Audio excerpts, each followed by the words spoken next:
Assign call buttons to in-home bus system indoor stations. It's a quick and easy process.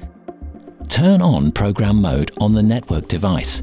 Press the program mode button only briefly. The LED 1 indicator will flash every 2 seconds. Press the light button on the door station for 4 seconds. You will hear a tone that repeats every 5 seconds. To program the first indoor station, press the push to talk button for 4 seconds. The tone and lit LED confirm that you have entered program mode. Now, hold down the desired call button for 4 seconds. A tone plays confirming that this call button has been linked to the indoor station.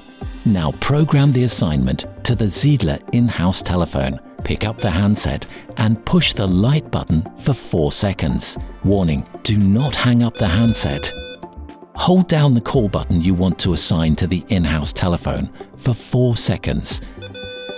When the tone sounds, this call button has been linked to the in-house telephone. Hang up the handset.